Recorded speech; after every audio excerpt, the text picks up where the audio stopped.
That was the first time I was ever able to do that. No, I messed up. I took a marijuana tablet.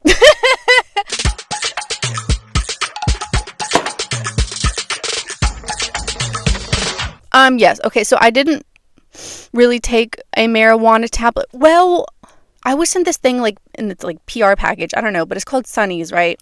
And it's like these little tablets, and it's like a micro dose of THC. So it's completely legal like all throughout the US, but it also is made with something called Kana. And it's supposed to be this like, I think it's like an adaptogen. Something, I don't know, it's a plant. It's supposed to be called the happiest plant on earth, and it's supposed to make you super happy. And then that mixed together with like the 1 milligram of THC is supposed to make you feel like you had a glass of wine. And I was like, I never took a lot, let me take 4. I don't know what's happening right now because I also mixed it with some Alpha Brain, you know, that powder supplement, or they have them like in pill form, but it's like, I don't know, it's made by Joe Rogan. I feel like an alpha wine mom. Honestly, that is what I want to be. An alpha wine mom. Okay, but today I really wanted to get into the fact that being talented is embarrassing. It's hard. It's hard being talented like me. It is hard. It is a difficult life that I live. Everybody's talented. I don't care what you say. Don't look at me and be like, this episode isn't for me, because it's for you. But this brings me to my first point. Okay. Everybody, when you finally figure out, hey, you know what? I'm kind of good at this thing. I might be talented here. Showcasing your talent for the first time is so embarrassing because, okay, obviously you yourself, you have to discover it. So only you know what you can do, and you don't really know if it's great or not. Because when you discover the talent first yourself, like obviously at some point you got to show somebody else to get that confirmation, because it's the true test of whether or not you're good. And that's a bold move. That's embarrassing. To be able to go up to your friends and family or somebody and be like, hey guys, look what I can do. Because of course you want everybody to agree with you, because if not, you look dumb. But look, we got 2 huge reasons as to why it's embarrassing, why we feel like that gut-wrenching diarrhea bubbles when we got to show everybody what we can do the first time. Ah! I didn't open that. If you're an audio listener, the middle console for my car just opened. I didn't open that. I didn't touch that clasp. There are some ghosts in here, and they want to hear the tea. Just gonna shut that. Oh my gosh, yes. Okay, why are we embarrassed? So, the 2 main reasons as to why you're so embarrassed. You have judgment or failure. Okay, let's touch on judgment a bit. The judgment part is the hardest bit to deal with, because obviously every single human doesn't want to be judged. It's in our nature to be scared of judgment, right? Because I mean, like, if you think about back in the caveman times, if you were judged and if you like showed people like something that was out of the norm, you were like kicked out. You were kicked out the cave. A witch! She's a witch! So it's like if you wanted to show anything new to your tribe, to your people, it was scary. You didn't want to be judged. You want to be kicked out. You don't want to be hung, set ablaze, on fire. Her dancing is too good. She's a witch! You know, because then you were on your own. You can't be on your own. No, you need your tribe. You need your people. So obviously you're not going to be like doing things out of the norm. They can't be like, Stephanie, your cover of Halo by Beyonce freaking sucked. Get out the cave.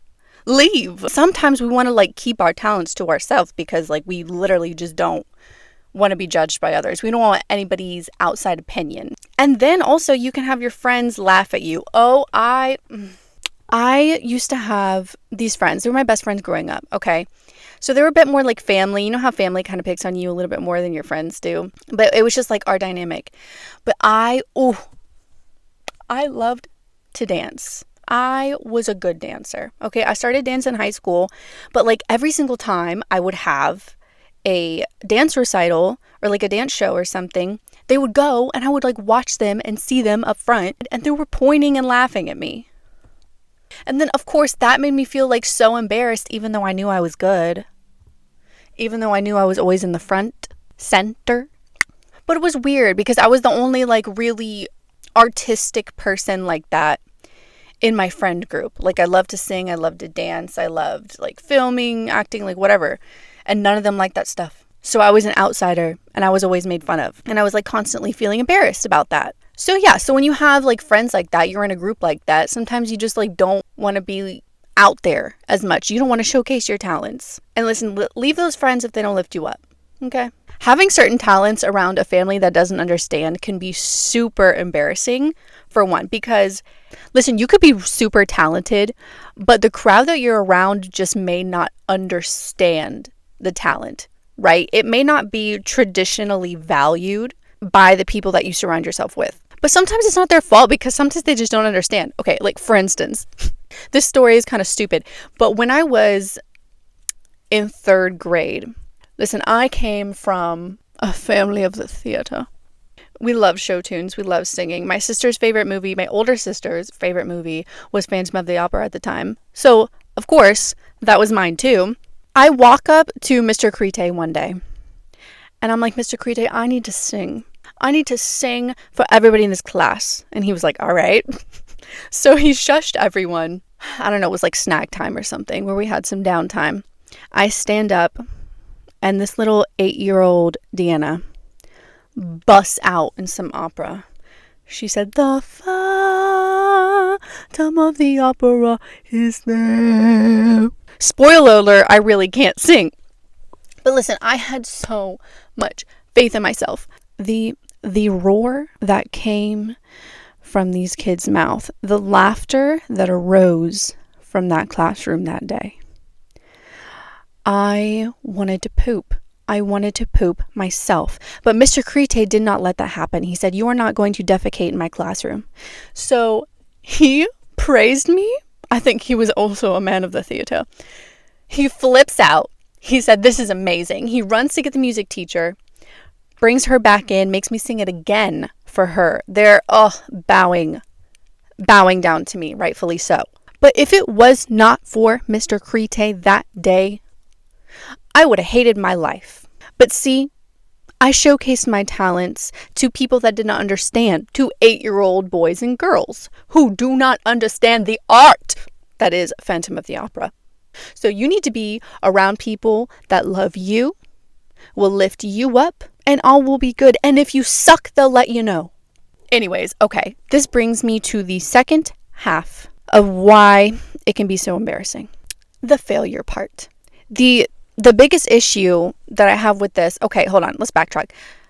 Let's say that you were already super talented in this one thing. Everybody knows you're good. You start to get a lot of traction, a lot of attention, but then you peak. And maybe you peak a little bit too early.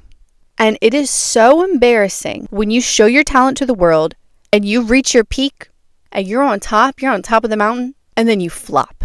You could produce amazing art, and then the next thing you come out with, crap, garbage. Everyone hates it. For instance, another self-story here. I started off social media in 2021. I started doing it seriously then. I had an idea to do a 30-day challenge, like a glow-up challenge, because I was going to vacation in Maui, and I wanted to look good. I said, girl, I procrastinated for a year. I had this plan for a year, but I'm going to do everything in my power to glow up in 30 days. So I documented everything on TikTok. It ends up blowing up. It did so well.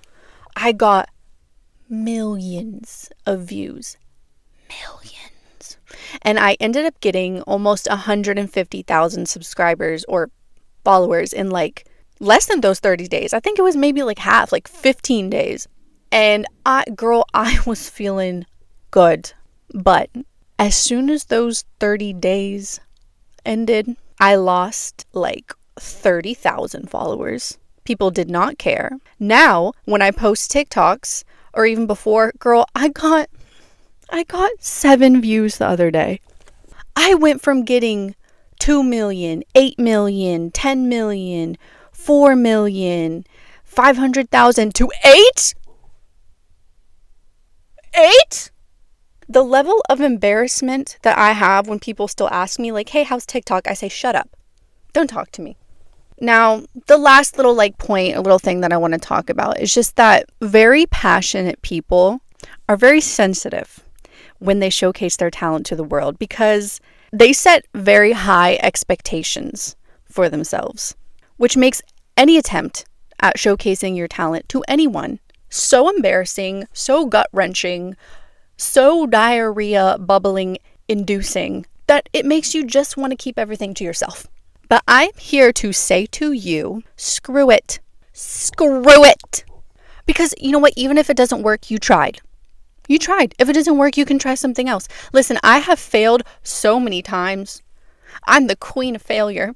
No, don't speak that into the world. Don't speak it. Listen, I have failed so many times publicly. It is so embarrassing. I've done makeup content. I've done vlogs. I've done funny comedy videos. I have done so much. A lot of them have done well and a lot of them have failed. And I have publicly failed so many times. This is my last time though, y'all. This isn't going to be a failure. I can feel it. But don't let that scare you because at some point it's going to stick. At some point you're going to work harder.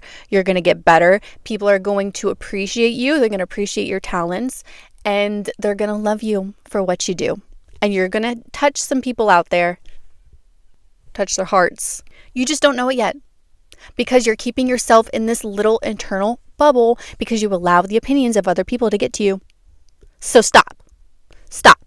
Stop. I really hope that I didn't scare you. I feel like in this podcast it was a lot of scary negatives that can come from showcasing your talent to the world. But my end point is literally just screw it. Don't care. Do what you want to do. If you suck, work hard, you'll get better. So what? Okay. Now, this brings me to our segments that we had planned. Remember I told you that I was going to be answering some advice and I was going to be praising some of y'all, doing some shout outs. Let's start off with some advice questions. Let's throw that out there because I can talk.